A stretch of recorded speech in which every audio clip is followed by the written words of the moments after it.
Ciao a tutti, io sono Yojimbo e vi do di nuovo il benvenuto nel canale Yoka Show. Come prima cosa volevo ringraziarvi tantissimo per questo primo traguardo di 200 iscritti del canale. Erano tanti anni che volevo portare i miei lavori su YouTube e sono contento di aver avuto un vostro riscontro positivo, soprattutto di aver stuzzicato il vostro interesse. Questo mi fa veramente, ma veramente tanto piacere. Ma passiamo al tema del video di oggi. Nella prima stagione di Helluva Boss si è parlato tantissimo del personaggio di Stolas, uno dei principi dell'inferno che a quanto pare, come mostrato nell'episodio 7, possiede in realtà molti più poteri di quelli che ci si sarebbe aspettati. Di solito lo vediamo in pantofoli, tranquillo e sereno, ma poi come abbiamo visto nell'episodio di Lululand invece è stato in grado di pietrificare un imp all'istante con il solo sguardo. Ma oltre alla figlia Ottavia e la moglie Stella con cui Stolas ha veramente un pessimo rapporto, è stato presentato in questi giorni da Visipop su Twitter il design di un nuovo personaggio che in verità avevamo già visto in anteprima nel trailer della seconda stagione in forma di storyboard, ovvero Andre Alphus. Ovviamente appena uscito sui social sono spuntate subito tantissime fan art, internet è letteralmente impazzito per questo nuovo personaggio e tra queste fan art vi consiglio di vedere lo speed paint di questo bellissimo artwork che mi ha mandato K4Imagination. Vi lascio il link in descrizione. Ma oltre agli artwork, noi fan abbiamo incominciato a fare le più disparate teorie e la prima cosa che abbiamo pensato erroneamente è stata che fosse Ipos, uno degli altri principali demoni dell'Ars Goetia, citati insieme a Stolas nell'antico testo La piccola chiave di Salomone.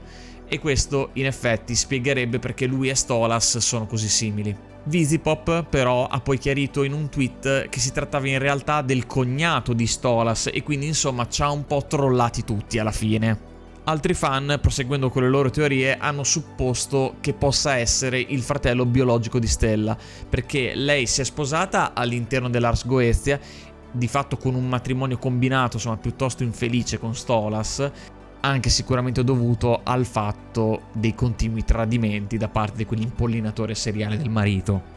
Questo renderebbe credibile pensare che anche gli altri suoi fratelli si siano sposati in maniera simile e quindi anche Andre Alphus.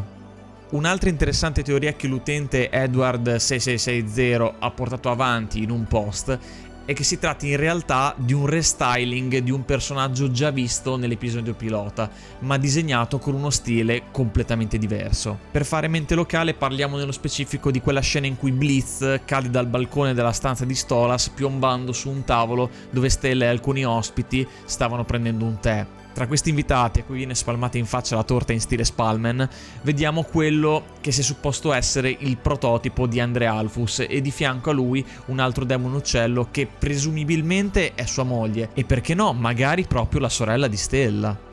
Seguendo sempre il nostro excursus storico nel mondo delle creature mitologiche, Andre Alphus è catalogato in alcuni testi con il titolo di marchese all'interno dell'Ars Goetia, un ruolo importante certo, ma in fin dei conti meno importante del titolo di principe che può vantare Stolas.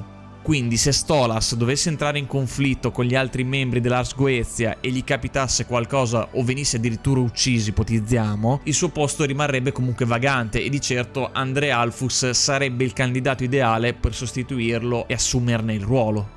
Quindi facendo due conti potrebbe essere abbastanza logico che il personaggio venga introdotto nella seconda stagione di Helluva Boss magari proprio come villain. Soprattutto dobbiamo ricordarci che Visipop non ha solo detto che lui è il cognato di Stolas, ma bensì un cognato pezzetto di materia con la M che non posso dire su YouTube. E questo dovrebbe farci riflettere ulteriormente. Come Stolas, Andre Alphus è conosciuto per i suoi grandi poteri inerenti all'astronomia e un ruolo fondamentale nella serie lo fa proprio, come vediamo, il grimorio dello stesso Stolas. È essenziale per esempio per il Festival della Luna del Raccolto e dei suoi rituali. Inoltre lo show ci ricorda continuamente delle conseguenze che gli imp rischiano tramite appunto questo libro magico se vanno sulla Terra senza un dannato travestimento che mascheri il loro aspetto infernale. Infatti, causa proprio questa trasgressione, il governo della Terra ha potuto scoprire l'esistenza dei demoni e trarre loro un'imboscata nell'ultimo episodio della stagione. Quindi, visto che tutti questi guai alla fine sono riconducibili di fatto a Stolas stesso, si pensa che da un certo punto sarà chiamato a rispondere un po' di tutti questi incidenti e magari verrà rimosso dalla stessa gerarchia e rimpiazzato da Andre Alphus. E questo rafforza ulteriormente la teoria del sostituto perfetto di cui parlavamo prima. E poi Stella, che aveva assunto lo stesso Striker per assassinare Stolas, potrebbe essere stata addirittura in accordo con Andre Alphus per convincerlo, diciamo, a rubare al marito il titolo di principe all'interno dell'Ars Goetia. E ciò avrebbe perfettamente senso se ci pensate, perché lui magari è già sposato con sua sorella. Queste erano solo alcune delle teorie più interessanti che ho letto in questi giorni, ce ne sono tante altre.